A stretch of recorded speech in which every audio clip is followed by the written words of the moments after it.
Couturière, couturier, bonjour à tous, bienvenue dans cette nouvelle vidéo. Aujourd'hui, c'est un tuto que j'aimerais vous proposer. Nous allons coudre ensemble une housse tapis de machine à coudre. Ça là, juste ici, qui protège ma machine. Je vous montre. Hop, hop. La machine. On positionne son tapis. Clac.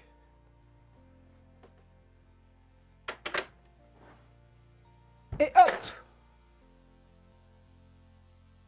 Pour faire cette petite housse tapis de machine à coudre, je ne vais pas vous proposer de patron PDF parce que finalement, c'est qu'un grand rectangle de tissu et d'autres plus petits. Donc je vais vous donner toutes les mesures dont vous avez besoin juste en dessous dans la description et également sur la vidéo. Pour faire ce tapis housse de machine à coudre, nous allons avoir besoin de 3 rectangles de tissu. Ça va vraiment être pour fabriquer la housse, le tapis. Le premier rectangle de tissu, c'est celui-ci, ce côté-là. Donc moi, j'ai utilisé cette espèce de popeline bariolée avec des petites fleurs bleues. Nous avons le même rectangle au dos, donc pour le dos, tout simplement. Et à l'intérieur, vous ne le voyez pas parce que c'est caché, il y a du thermocollant mousse. Ces 3 grands rectangles font 45 cm de large sur 70 de long. Ensuite, nous allons avoir besoin d'un grand rectangle dans le tissu que vous voulez finalement, de 45 cm de long sur 30 de haut. Ce grand rectangle, c'est celui-ci, là, qui va nous servir à faire la poche juste là. Et en fait, cette poche, pour qu'elle soit plus résistante, vu que là, vous voyez qu'elle transporte quand même des petites choses un peu solides, qui sont cette roulette de découpe, cette paire de ciseaux. Voilà, pour éviter que ça se déforme et pour éviter que ça ne se déchire lorsque vous allez mettre des choses à l'intérieur, ce grand rectangle est plié en deux et replié sur lui-même et ensuite cousu, ce qui fait que ça tient sans aucun problème. Et on termine avec 4 petits rectangles cette fois-ci. C'est ces rectangles-ci là qui vont servir ensuite à faire les attaches. Vous voyez que il y a besoin de 2 rectangles par attache. Et ces 4 rectangles font 8 cm de large sur 22 de long. Et au niveau de la mercerie, il va nous falloir 4 boutons pression qui vont nous servir à refermer la housse lorsqu'elle se trouve sur la machine à coudre. Et également du biais. Alors là, sur l'image, vous voyez que je me suis un petit peu emballé. Vous n'avez besoin que de 45 cm de biais. N'allez pas acheter une bobine entière. Bon, ça vous fera du stock, mais vraiment, ça ne sera pas utile pour ce tuto. Pour toutes les dimensions, pour le matériel que j'utilise, je vous ai mis tout un tas de petits liens juste en dessous de moi dans la description. Comme ça, ça vous fait un peu votre shopping list pour fabriquer avec moi cette housse tapis. Allez, on commence la couture. On va positionner la mousse thermocollante sur le rectangle de tissu extérieur. Vous retournez ce rectangle envers face à vous. Et par-dessus, on va positionner la mousse thermocollante. Pour cela, vous faites attention parce que la mousse thermocollante, il y a un côté qui colle et un côté qui ne colle pas. On va positionner le côté qui colle contre le tissu. Et direction la table à repasser et le fer qu'on commence à mettre à chauffer. Pour poser ce genre de thermocollant, on va retourner l'ensemble côté tissu. Et avec une pâte mouille, vous venez presser toute la surface du tissu pendant 15 secondes. Donc c'est un petit peu fastidieux parce que 15 secondes sur un rectangle comme ça qui fait 70 cm de long, c'est un petit peu long, mais au final ça tient plutôt pas mal. Une pâte mouille, si vous ne savez pas ce que c'est simplement un rectangle de tissu qu'on va un petit peu humidifier et en fait qui sert de protection lorsqu'on va repasser. Ça évite que le fer brûlant soit directement en contact avec le tissu. Ce genre de thermocollant, il faut le poser en mettant une pâte mouille. Moi, j'utilise une pâte mouille synthétique, c'est cette espèce de grand filet qui évite justement d'aller chercher du tissu et de le mouiller, etc. On va maintenant s'occuper de la poche. Le rectangle de la poche, on va le replier sur lui-même envers contre envers. On aligne bien les bords de cette façon. Et au niveau du pli sur le dessus, on va positionner le biais à cheval. Alors le biais à cheval, on pourrait le poser de façon traditionnelle, c'est-à-dire en l'ouvrant et en piquant une première fois, puis en rabattant le biais et en piquant une seconde.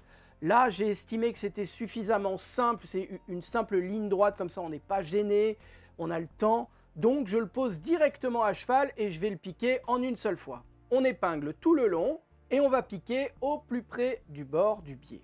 Dernière petite préparation, on s'occupe des attaches. Vous positionnez l'un des rectangles endroit face à vous et par-dessus, endroit contre endroit, un second rectangle. À la machine, on va piquer tout le long ici. Et on fait évidemment la même chose avec les deux autres petits rectangles. Allez, cette fois, on peut passer à la machine à coudre. Je vais commencer la couture avec les deux attaches. On va piquer à 1 cm du bord avec le pied de biche standard au point droit. Et on va débuter notre couture par un point d'arrêt. Un point d'arrêt, c'est simplement une marche arrière suivie d'une marche avant à la machine à coudre. Et le fait de piquer les points l'un sur l'autre évite que les fils se défassent avec le temps. On va faire des points d'arrêt au début et à la fin de chaque couture dans ce tuto. Lorsque vous arrivez dans un angle, vous arrêtez de coudre à 1 cm du bord, vous laissez l'aiguille plantée, vous relevez le pied de biche, vous faites tourner votre ouvrage à 90 degrés, vous rabaissez le pied de biche et vous continuez la couture. Et lorsque vous arrivez au bout, vous terminez votre couture par un point d'arrêt. On pique exactement de la même façon la seconde attache. On coupe tous les petits fils de couture qui dépassent. On s'occupe maintenant de coudre la bande de biais sur le dessus de la poche. Le biais, on va le piquer au plus près du bord comme ceci. On débute la couture par un point d'arrêt. On pique tout le long. Et lorsqu'on arrive au bout, on termine notre couture par un point d'arrêt. On coupe tous les petits fils de couture qui dépassent. On va s'occuper de retourner sur l'endroit les deux attaches, mais avant, nous allons dégarnir les angles, c'est-à-dire couper à 45 degrés l'excédent de marge de couture au niveau des deux angles juste là. Avec votre paire de ciseaux à tissu, vous coupez l'angle sans couper évidemment le fil que vous venez de coudre. Vous pouvez également dégarnir le dessus un petit peu comme ceci, squeak. Et on va maintenant retourner cette attache sur l'endroit par l'ouverture que nous avons laissée en bas. Pour bien faire les choses, on va repousser avec un petit outil comme moi ou alors simplement avec une aiguille à tricoter par exemple. Vous venez repousser les angles de cette façon pour donner une jolie forme à votre attache.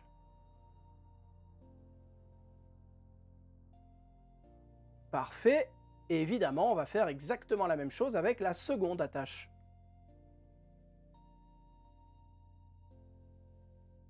Bien, nous allons maintenant positionner la poche sur le dessus du tapis.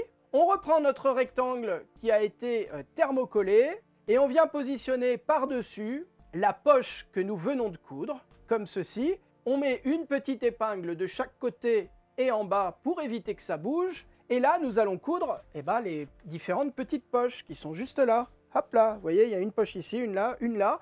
Moi, j'en ai fait 4. Vous pouvez en faire plus, vous pouvez en faire moins. Je ne vous conseille pas de ne pas en faire parce que ça risque vraiment de faire un truc qui va bâiller si jamais il n'y a pas d'accroche à ce niveau-là. Ça ne va pas être forcément très réussi. Donc, au moins une, ce serait pas mal. Dans ce cas-là, vous piquez simplement au milieu. Moi, je vais faire donc 4 poches. Avec une règle, je vais faire un premier trait à 12 cm du bord de chaque côté. De chaque côté, en fait, de mon tapis. Je mesure 12 cm et je trace une ligne. Ça va être 2 de mes coutures. Puis, je vais faire une troisième couture en plein centre de mon tapis. Mon tapis fait 45 cm de large. Si je veux faire une couture au milieu, il faut que je mesure 22,5.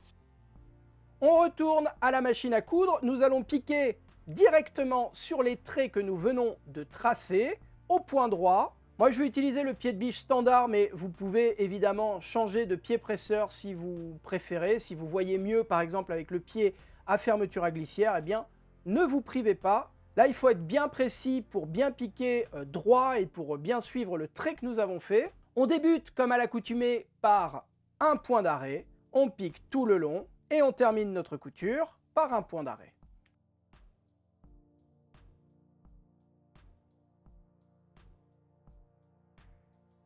On fait la même chose pour les autres traits.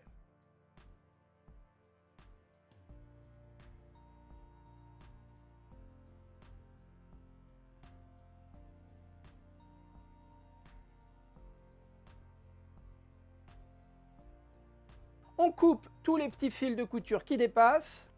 Bien, il est temps de terminer ce tapis. Nous allons passer à l'assemblage final. Vous positionnez le tapis endroit face à vous. S'il y a besoin de couper un petit peu ce qui dépasse, hop là, c'est le moment de le faire. On va positionner les deux attaches en mettant la partie non cousue bord à bord avec le côté du tapis.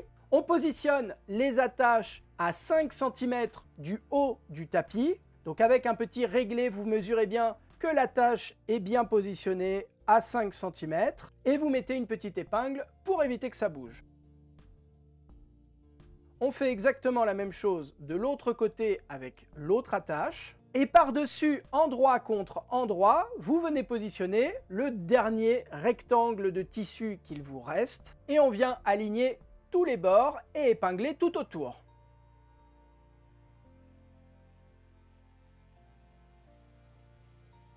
Et à la machine à coudre, on va piquer tout le long, mais on va laisser une ouverture d'une dizaine de centimètres sur le dessus.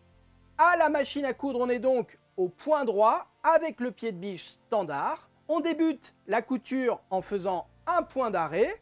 On pique tout le long. Lorsque vous arrivez dans un angle, comme tout à l'heure avec les attaches, vous vous arrêtez de coudre à 1 cm du bord. Vous laissez l'aiguille plantée. Vous relevez le pied presseur. Vous tournez votre ouvrage à 90 degrés. Vous rabaissez le pied presseur et vous continuez la couture.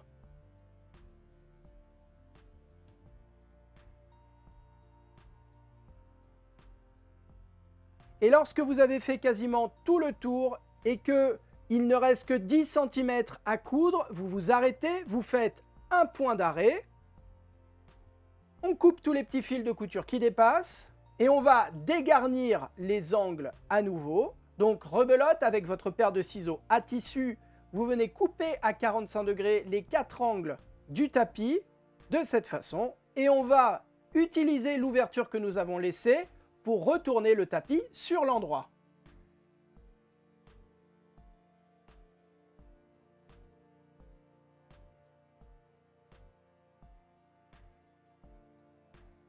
Avec une aiguille à tricoter ou alors comme moi ce petit accessoire, vous venez donner une jolie forme à votre tapis housse en repoussant les angles pour qu'ils aient vraiment la tronche d'un angle droit.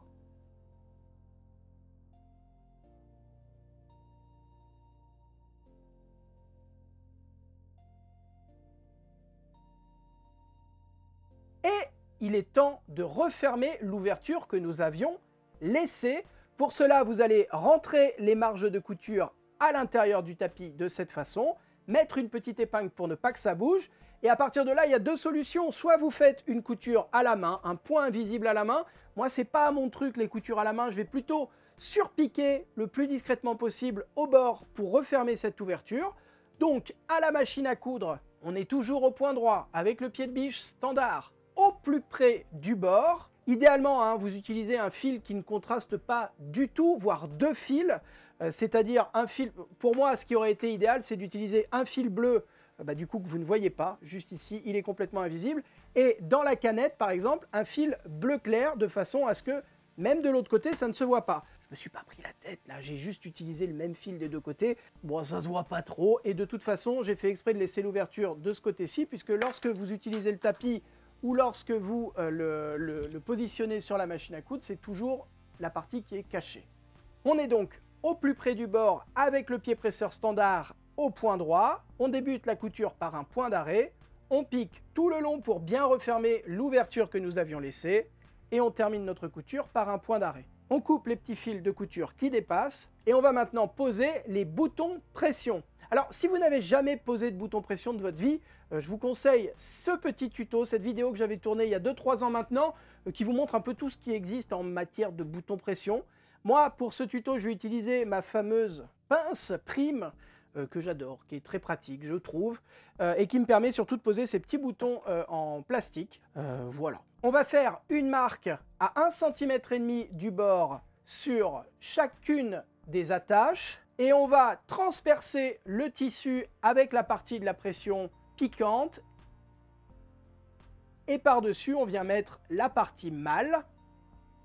Et avec notre pince à pression et les bons embouts, c'est-à-dire ce petit machin blanc et cet autre translucide, on vient écraser la tige de la pression. Et cette partie du bouton pression est posée. On fait exactement la même chose pour les 3 autres morceaux de bouton pression à poser.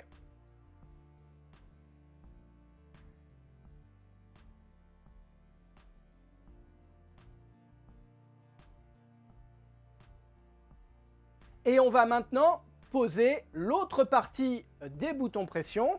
Pour cela, vous repliez votre tapis sur lui-même, comme ceci.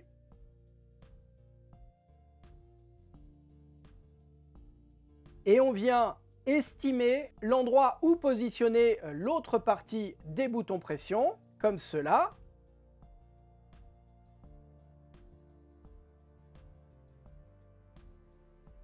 Et là, il suffit de transpercer les différentes couches de tissu avec la tige de la pression, venir placer l'autre partie, la partie femelle, et avec votre pince et les mêmes embouts, vous écrasez la tige et votre bouton pression est posé. À nouveau, on fait la même chose avec les 3 autres boutons.